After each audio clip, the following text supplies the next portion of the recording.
Good evening. అందరికీ నమస్కారం. లాక్‌డౌన్‌కు కొద్ది రోజుల ముందు గుజరాత్ మరియు ఒరిస్సాలలో ఒక ఫార్మర్స్ మీటింగ్ కండక్ట్ చేయడం జరిగింది. ఆ మీటింగ్‌లో భాగంగా కొంతమందిని అడగడం జరిగింది. మీరు ఒక కేజీ రొయ్యలు ప్రొడ్యూస్ చేయాలి అంటే మందుల కాస్టు అంటే ప్రోబయాటిక్స్ మరియు కెమికల్స్ కాస్టు ఎంత అవుతుంది అని అడగడం జరిగింది. వాళ్ళు సుమారుగా ఒక కేజీకి మాకు రూ. 30 ఖర్చవుతుందని చెప్పడం జరిగింది. అలాగే ఆంధ్రప్రదేశ్‌లో ఒక చిన్న రైతుని నేను అడిగాను. మీకు ఎంత అవుతుంది అనేది. ఆయన చెప్పలేకపోయాడు. కానీ ఆయన దగ్గర డేటా తీసుకొని మీరు ఏ షాప్‌లో ఎంత కట్టారు? ఎన్ని టన్నులు హార్వెస్ట్ చేశారని చూసినట్లయితే సుమారు రూ. 50 మందులకు ఖర్చు పెట్టడం జరిగింది. అలాగే కొంతమంది progressive farmers, young farmers, educated ఫార్మర్స్‌ని ప్రోగ్రెసివ్ ఫార్మర్స్ దగ్గర డేటా తీసుకొని చూసినట్లయితే వాళ్ళు రూ. 10-15 ఒక కేజీకి మందులకు ఖర్చు పెట్టడం జరుగుతుంది. సో, ఇన్ని ఇంత ఖర్చు పెట్టి మనం మందులు వాడినప్పటికీ కొన్ని సందర్భాల్లో పనిచేస్తున్నాయి, కొన్ని సందర్భాల్లో పనిచేయట్లేదు. వీటికి కారణాలు ఏంటి అనేది ఈరోజు మీకు నేను ఈ వీడియో ప్రజెంటేషన్‌లో డీటెయిల్‌గా వివరిస్తాను. ప్రజెంటేషన్‌లోకి వెళ్ళబోయే ముందు బ్రీఫ్ ఇంట్రడక్షన్ అబౌట్ మీ. నా పేరు అమరినేని రవికుమార్. నేను అక్వాటిక్ యానిమల్ హెల్త్ స్పెషలిస్ట్‌ని. ఆల్ఫా బయోలాజికల్స్‌లో పార్ట్నర్ మరియు రవి ఆక్వా అకాడమీకి ఫౌండర్‌గా ఉన్నాను. ఇక ప్రజెంటేషన్‌లోకి వెళ్దాం. Let me share my screen. Just a moment. Right. So, ఈరోజు topic why medication fails in aquaculture.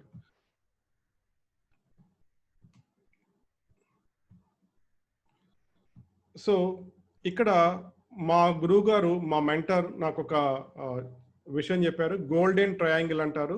ఏదైనా ఒక ట్రీట్మెంటు కరెక్ట్‌గా ఇవ్వాలి అంటే 3 విషయాలు మనకు తెలియాలి.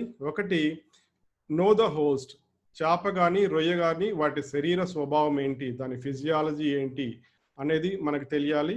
అలాగే నో ద ప్యాథోజన్. రోగకారక క్రిమి ఏంటి, అది వైరస్సా, బ్యాక్టీరియా, ఫంగస్సా, అది బాడీ లోపల ఉంటుందా, బాడీ బయట ఉంటుందా, లేదా సెల్ లోపల ఉంటుందా, సెల్స్ మధ్య ఉంటుందా, ఇలాంటి డీటెయిల్స్ అన్ని ప్యాథోజన్స్ గురించి మనకి తెలియాలి. అలాగే మెడిసిన్ గురించి తెలియాలి. మనం ఏదైతే మందు వాడాలనుకుంటున్నామో ఆ మందు లక్షణం ఏంటి, ఎలా పనిచేస్తుంది, ఎంత డోసేజ్లో పనిచేస్తుంది, ఇలాంటి డీటెయిల్స్ ఈ మూడిటి గురించి ప్యాథోజన్, హోస్ట్ మరియు మెడిసిన్ ఈ మూడిటి మీద పూర్తి అవగాహన ఉన్నట్లయితే మనం కరెక్ట్‌గా ట్రీట్మెంట్ ఇవ్వగలమని చెప్పి మా గురువుగారు చెప్పడం జరిగింది. అలాగే ఈరోజు యాక్చువల్ టాపిక్‌లోకి వెళ్తే why medication fails in aquaculture. ఆక్వాకల్చర్‌లో మందులు ఎందుకు ఫెయిల్ అవుతాయి అని మనం చూసినట్లయితే, సో ఫస్ట్‌ది రాంగ్ డయాగ్నోసిస్. డయాగ్నోసిస్ సరిగా ఉండకపోవటం. ఈ రాంగ్ డయాగ్నోసిస్‌కి కారణం ఏంటంటే, ఒకటి, చాలామంది బాహ్య లక్షణాలు, క్లినికల్ సైన్స్ అంటారు, మనకి కనిపించేటువంటి లక్షణాలను బట్టి ట్రీట్మెంట్ ఇవ్వడం జరుగుతుంది. ఈ మధ్య కాలంలో మోడ్రన్ ఫిష్ ఫార్మింగ్ అంటే బయోఫ్లాక్ ఫార్మింగ్ కావచ్చు, ఆర్ఏఎస్ ఫార్మింగ్ కావచ్చు, అనేక మంది నాకు ఈ రొయ్యలు చేపల ఫోటోలు పంపిస్తూ ఉంటారు. ఆ ఫోటోలో చూసినట్లయితే సాధారణంగా కనిపించే లక్షణాలు ఏంటంటే, ఒకటి హెమరేజ్ అంటారు, అంటే రక్తం బయటికి రావడం శరీరంలో నుంచి రక్తనాళాల్లో ఉండకుండా. రెండవది ఎక్సాప్థాల్మస్ అంటే కళ్ళు బయటికి రావటం, లేదా కొన్ని లివర్లో మార్పులు రావటం, ఇలాంటివన్నీ మనం చూస్తూ ఉంటాం. రోగకారక క్రిముల్లో వల్ల వచ్చేటువంటి వ్యాధుల్లో ఏ లక్షణాలు ఉన్నాయో న్యూట్రిషనల్ అంటే పోషకాహార లోపం వల్ల వచ్చేటప్పుడు కూడా అలాంటి లక్షణాలే ఉంటాయి. కాబట్టి లక్షణాలను బట్టి డయాగ్నాసిస్ లేకుండా ట్రీట్మెంట్ ఇచ్చినట్లయితే మనకి సరైన రిజల్ట్ రాదు. ఇక రెండవ కారణం మల్టిపుల్ ప్యాథోజన్స్. అనేక సందర్భాల్లో రోగకారక క్రిములు ఒకటి కాదు, 2, 3 ఉంటాయి. ఎస్పెషల్లీ ఫిష్‌లో మనం చూసినట్లయితే కొన్ని సందర్భాల్లో 4 రోగకారక క్రిములు కూడా కలిపి ఉండటం జరుగుతుంది. సో మనం డయాగ్నోసిస్ కంప్లీట్‌గా లేకపోయినట్లయితే మనకి ఒకటో రెండో చూస్తాము, వాటికి ట్రీట్మెంట్ ఇస్తాము, మిగతా వాటిని వదిలేస్తాము. కాబట్టి మనకి కంప్లీట్ ట్రీట్మెంట్ జరగదు, కాబట్టి సరైన రిజల్ట్ మనకి రాదు. అలాగే రాంగ్ డోసేజ్. మనం సరైన మోతాదులో మందు వాడకపోవటం. దీనికి కారణాలు ఏంటంటే, మనం వాడే మందు గురించి మనకు కొన్ని తెలిసి ఉండాలి. అవేంటంటే మినిమం ఇన్హిబిటరీ కాన్సంట్రేషన్, మిక్ వాల్యూ అంటారు. ఎంత కాన్సంట్రేషన్ మనం ఒక మందు ఇస్తే అది బ్యాక్టీరియాని పెరగకుండా ఆపుతుంది. దాన్ని మినిమం ఇన్హిబిటరీ కాన్సంట్రేషన్ అంటారు. రెండవ ఇంపార్టెంట్ పాయింట్ మనం తెలుసుకోవాల్సింది ఎంబీసీ, మినిమం బ్యాక్టీరిసిడల్ కాన్సంట్రేషన్. ఎంత డోసేజ్లో మనం మందిస్తే అది ఉన్న బ్యాక్టీరియాని లేదా రోగకారక క్రిమిని చంపుతుంది. ఈ 2 పాయింట్లు మందుల గురించి తెలుసుకోవాలి. అలాగే LC50 వాల్యూ, LD50 వాల్యూ అంటారు. మనం వాడుతున్న మందులు రోగకారక క్రిములకి ఎలా హాని చేస్తాయో మన చేపలు రొయ్యలకు కూడా హాని చేసే అవకాశం ఉంది. సో ఇవి ఏ మోతాదులో వాడితే 50% రొయ్యలు చనిపోతాయి. ఫర్ ఎగ్జాంపుల్, నీళ్ళలో వేసే మందు ఏ మోతాదులో వేస్తే రొయ్యలు లేదా చేపలు చనిపోతాయి. అలాగే మేతలో ఇచ్చే మందు ఏ మోతాదులో ఇస్తే వీటికి రొయ్యలకు చేపలకు హాని జరుగుతుంది. సో ఒక పక్కనేమో మనకి ఏ డోసేజ్లో ఇస్తే బ్యాక్టీరియా లేదా ఈ ఫంగస్లు లేదా రోగకారక క్రిములు చనిపోతాయి, ఏ డోసేజ్లో ఇస్తే మనకి ఈ చేపలకి రొయ్యలకి హాని కలుగజేస్తుంది, ఈ రెండిటి మధ్య సేఫ్టీ లెవెల్ ఎంత ఉంది, ఎంత సేఫ్టీ ఎక్కువ ఉంటే అంత ఆ డోసు ఆ మందు మనకి ప్రిఫరబుల్ అనుకోవాలి. సో ఈ విధంగా మందుల గురించి మనకి ఈ 4 విషయాలు మనకు తెలియాలి. MIC value, minimum inhibitory concentration, minimum bactericidal concentration, lethal concentration and lethal dose. ఈ 4 పాయింట్లు మనకు తెలియాలి. B50 వాల్యూ అనేది కేవలం యుక్కాకు సంబంధించిందే. యుక్కా ఎక్స్ట్రాక్ట్ అనేది మనం అమ్మోనియాని తగ్గించడానికి వాడతాము. అది మెక్సికోలో తయారవుతుంది.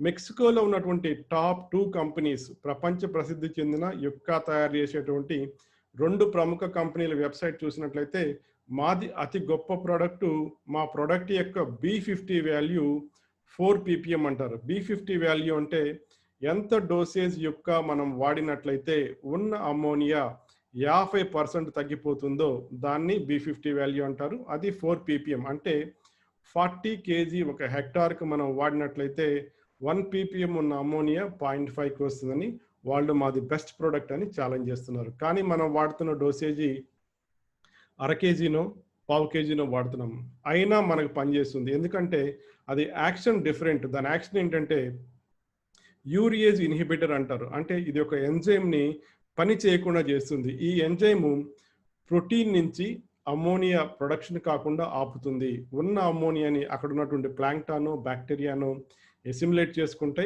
కొత్త అమ్మోనియా ప్రొడక్షన్ రాకుండా ఆపుతుంది. కాబట్టి మనకి ఇండైరెక్ట్గా యొక్క పనిచేస్తుంది, కానీ డైరెక్ట్గా అమ్మోనియాను బైండ్ చేయాలంటే మనం ఇచ్చిన డోసేజ్ చాలదు. అలాగే చాలా సందర్భాల్లో మనం అండర్ డోసేజ్ చేస్తాం లేదా ఓవర్ డోసేజ్ చేస్తాం. అండర్ డోసేజ్ కారణాలు ఏంటంటే ఎకరాకి 1 లీటరో లేదా 2 లీటర్లు ఇమ్మంటాం. ఆ ఎకరాలో 4 అడుగులు డెప్త్ ఉండొచ్చు, లేదా 5 అడుగులు డెప్త్ ఉండొచ్చు, 6 అడుగులు డెప్త్ ఉండొచ్చు. కాబట్టి మనం డోసేజ్ వాటర్ వాల్యూమ్ని కరెక్ట్గా అసెస్ చేసి డోసేజ్ ఇచ్చినట్లయితే రిజల్ట్ బాగా ఉంటుంది. ఇంకొకటి, చేపల్లో మంచి విధానమే ఉంది. చేపల్లో వాడేటువంటి మందులు టన్నుకి ఇన్ని గ్రాములు వాడండి అని చెప్తారు. కానీ రొయ్యల్లోకి వచ్చేటప్పటికి కేజీకి 10 గ్రాములు వాడండి అని చెప్తూ ఉంటారు, లేదా కేజీకి 5 గ్రాములు వాడండి అని చెప్తుంటారు. ఇక్కడ చిన్న పొరపాటు జరుగుతుంది. నేను మీకు క్యాల్కులేషన్ ఒకసారి అవసరమైతే పేపర్ మీద రాసుకోండి. 1 టన్ను రొయ్యలు 3 గ్రాములు బరువు ఉన్నప్పుడు 3 గ్రాముల బరువున్న 1 టన్ను రొయ్యలు సుమారు 60 నుంచి 80 కేజీల వరకు మేత తింటాయి. కేజీకి 10 గ్రాముల మందు మనం ఇచ్చినట్లయితే 800 గ్రాముల మందు మనం ఆ రోజు మేతలో కలుపుతాం. అలాగే ఉదాహరణకి 100 కౌంటు 10 గ్రాముల రొయ్యలు 1 టన్ను ఉన్నట్లయితే అక్కడ 30 నుంచి 40 కేజీల మేత వాడతాం. కేజీకి 10 గ్రాములు వాడాలంటే 300 గ్రాముల నుంచి 400 గ్రాముల మందు పడుతుంది. అలాగే 30 కౌంట్ రొయ్యలు 1 టన్ను తీసుకున్నట్లయితే సుమారు రోజుకి 20 కేజీల మేత ఉంటాయి. 20 కేజీల మేతకి మనం 10 గ్రాముల చొప్పున మందు ఇచ్చినట్లయితే 200 గ్రాములు మనం వాడతాం. అంటే చిన్న పిల్లలప్పుడు మనం ఫీడ్ బేస్డ్ క్యాల్కులేషన్ అయితే 4 రెట్లు అధికంగా మందు వాడుతున్నాం. అదే పెద్ద అయిన తర్వాత మనం చాలా డోసేజ్ తగ్గిపోతుంది. కాబట్టి కేజీని బట్టి, అంటే బాడీ మేతను బట్టి డోసేజ్ ఇవ్వటం అనేది కరెక్ట్ కాదు. బయోమాస్ని బట్టి ఫిష్లో కరెక్ట్గా జరుగుతుంది, మనుషుల్లో కరెక్ట్గా జరుగుతుంది, పౌల్ట్రీలో, వెటర్నరీలో అన్నీ కూడా బయోమాస్ బేస్ బట్టే మనకి ఈ ట్రీట్మెంట్ ఉంటుంది తప్పితే ఫీడ్ను బట్టి ఉండదు. కాబట్టి సో బయోమాస్ క్యాల్కులేట్ చేసి మనం డోసేజ్ ఇచ్చినట్లయితే కరెక్ట్గా ఉంటుంది. కొన్ని సందర్భాల్లో కొన్ని కొన్ని మందులు మనం ఎక్సెస్ డోసేజ్ ఇస్తుంటాం.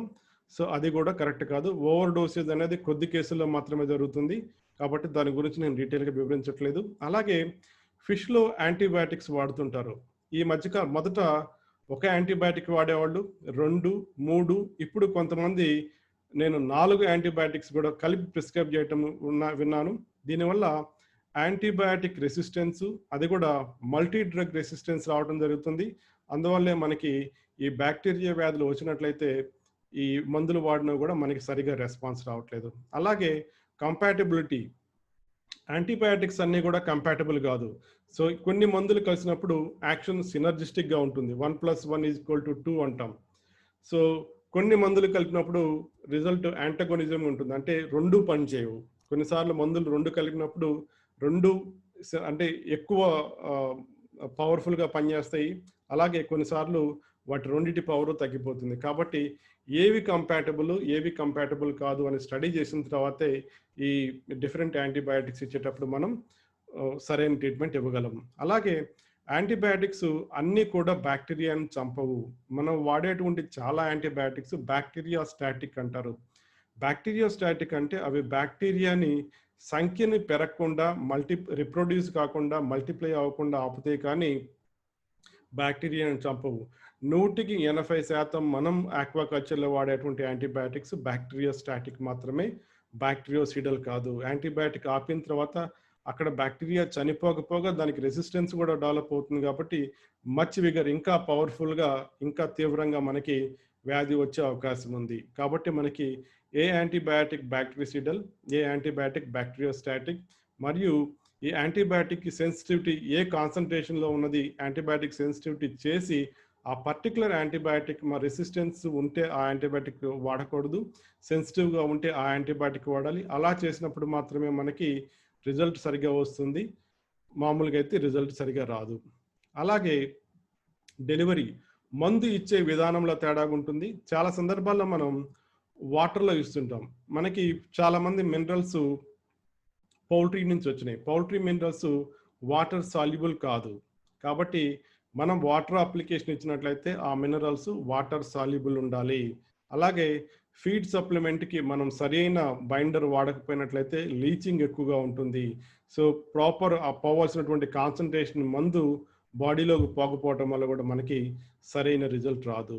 చాలా సందర్భాల్లో మనకి ఈ వాటర్ క్వాలిటీ పారామీటర్స్ ఈ కెమికల్ ట్రీట్మెంట్ మీద ఇంపాక్ట్ పడుతుంది. ఉదాహరణకి pH మనం క్లోరిన్ వాడతాం. క్లోరిన్ pHని బట్టి దాని ప్రభావం మారిపోతుంది. తక్కువ pH వద్ద క్లోరిన్ ప్రభావం బాగా ఉంటుంది, ఎక్కువ pH వద్ద క్లోరిన్ ప్రభావం తక్కువగా ఉంటుంది. అలాగే కొన్ని సందర్భాల్లో మనకి సెలినిటీ ప్రభావం చేస్తుంది.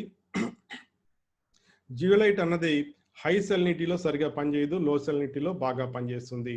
సో ఆర్గానిక్ మ్యాటర్, కొన్ని ఆక్సిడైజింగ్ ఏజెంట్స్ మనం వాడుతూ ఉంటాం, పొటాషియం పర్మాంగనేట్ కావచ్చు. ఇలాంటివి వాడినప్పుడు ఆర్గానిక్ మ్యాటర్ ఎక్కువ ఉన్నప్పుడు వాటి డోసేజ్ని ఆర్గానిక్ మ్యాటర్ బట్టి మనం మార్చుకోవాలి లేదా పెంచుకోవాలి. సో ఇవి మూడు కూడా జనరల్గా ఈ కెమికల్స్తో ఇంటర్ఫీర్ అవుతూ ఉంటాయి. ఇక చాలా సందర్భాల్లో మనం రూట్ కాజ్కి ట్రీట్మెంట్ ఇవ్వము. ఉదాహరణకి మనకి గిల్ ప్రాబ్లం వచ్చింది, సో బీకేసీ లాంటివి మనం అప్లై చేస్తూ ఉంటాము. బీకేసీ అప్లై చేసినప్పుడు గిల్స్ క్లీన్ అవుతాయి, కానీ గిల్స్ ఎందుకు క్లాగ్ అయినాయి? ఒకటి వాటర్ క్వాలిటీ పాడైందా, లేదా బాటమ్ పాడైందా, బాటంలో హైడ్రోజన్ సల్ఫైడ్ వచ్చిందా, లేదా గిల్స్లో లోపల ఫంగస్ ఉందా? ఇలాంటివన్నీ మనం అనలైజ్ చేసి రూట్ కాజ్కి ట్రీట్మెంట్ ఇచ్చినట్లయితే మళ్ళీ రికరెన్స్ రాదు, అంటే మళ్ళా వ్యాధి రాదు. అలా కాకుండా బాహ్య లక్షణాలకి మనం ట్రీట్మెంట్ ఇచ్చినట్లయితే మళ్ళా వస్తుంది. ఉదాహరణకి బయట ఫంగస్ ఉంది, దానికి మనం ట్రీట్మెంట్ ఇస్తే చనిపోతుంది. కానీ ఫంగస్ ఎందుకు పట్టింది? మౌల్టింగ్ లేట్ అవ్వటం వల్ల, లేదా రొయ్య బలహీనంగా ఉండి లూషియల్ కెలబోయే ముందు ఈ ఫంగస్ పడుతూ ఉంటుంది, లేదా ప్రోటోజోవా పడుతూ ఉంటుంది. ఈ విధంగా బాహ్య లక్షణాలకనే కాకుండా దాని రూట్ కాజుకు కూడా ట్రీట్మెంట్ ఇచ్చినట్లయితే మనకి కరెక్ట్ ట్రీట్మెంట్ పడుతుంది. ఇక టైమ్ ఆఫ్ ద అప్లికేషన్, ఇది కూడా చాలా important point. So oxidising agents అంటారు. ఉదాహరణకి పొటాషియం పర్మాంగనేట్ కావచ్చు, హైడ్రోజన్ పెరాక్సైడ్ కావచ్చు, కాల్షియం పెరాక్సైడ్ కావచ్చు, మా ఆక్వాకెమ్ కావచ్చు, లేదా మా ఆక్సికెమ్ కావచ్చు. ఇవన్నీ కూడా ఆక్సిడైజింగ్ ఏజెంట్స్. ఆక్సిడైజింగ్ ఏజెంట్స్ సాధారణంగా ఈవినింగ్ టైం ఏమని చెప్తాము. సో మార్నింగ్ ఇచ్చినా వాటి వల్ల ఇబ్బంది లేదు, ఈవినింగ్ టైం ఇచ్చినట్లయితే ఆక్సిజన్ ఇంప్రూవ్ అవుతుంది. 2 విధాలా ఉపయోగపడతాయి కాబట్టి ఆక్సిడైజింగ్ ప్రభావం అంటే ఆక్సిడైజింగ్ ఏజెంట్స్‌ని సాయంత్రం పూట ఇమ్మని జనరల్‌గా సజెస్ట్ చేస్తూ ఉంటాం. రెడ్యూసింగ్ ఏజెంట్స్ అంటాం. రెడ్యూసింగ్ ఏజెంట్స్ అంటే ఉన్న ఆక్సిజన్‌ని కన్జ్యూమ్ చేస్తూ ఉంటాయి. ఉదాహరణకి ఫార్మాలిన్ లాంటి ప్రొడక్ట్స్ ఇచ్చినట్లయితే వాటికి ఆక్సిజన్ కన్జ్యూమ్ అవుతుంది. అలాంటివి మార్నింగ్ ఇమ్మని చెప్తాము. కొన్ని సందర్భాల్లో ప్రోబయాటిక్ కూడా ఆక్సిజన్ అవసరం అవుతుంది. ఉదాహరణకి వాతావరణం ఇప్పుడున్నట్టుగా క్లౌడీగా ఉన్నట్లయితే ప్రోబయాటిక్ ఏదో డోసేజ్ తగ్గించుకోవడం గానీ, లేదా పోస్ట్‌పోన్ చేయడం గానీ చేస్తూ ఉంటాము. ఈ విధంగా కెమికల్స్ 3 రకాలు ఉంటాయి. Oxidizing agents, reducing agents. ఏ విధమైన ఇంపాక్ట్ ఉండనివి. ఏ విధమైన ఇంపాక్ట్ ఉండని ఏజెంట్స్ మేమేం చెప్తామంటే మీ కన్వీనియన్స్ మేత అయిపోయిన తర్వాత 2 గంటలు వదిలేసి ఆ తర్వాత అప్లై చేసుకోమని చెప్తాం. సో ఆక్సిడైజింగ్ ఏజెంట్స్ అయితే సాయంత్రం పూట జనరల్‌గా చెప్తాం. రెడ్యూసింగ్ ఏజెంట్స్ అయితే ఉదయం పూట అప్లై చేసుకోమని చెప్తాం. అదే న్యూట్రల్ ఏజెంట్స్ అయితే ఏ టైం అయినా పర్వాలేదు.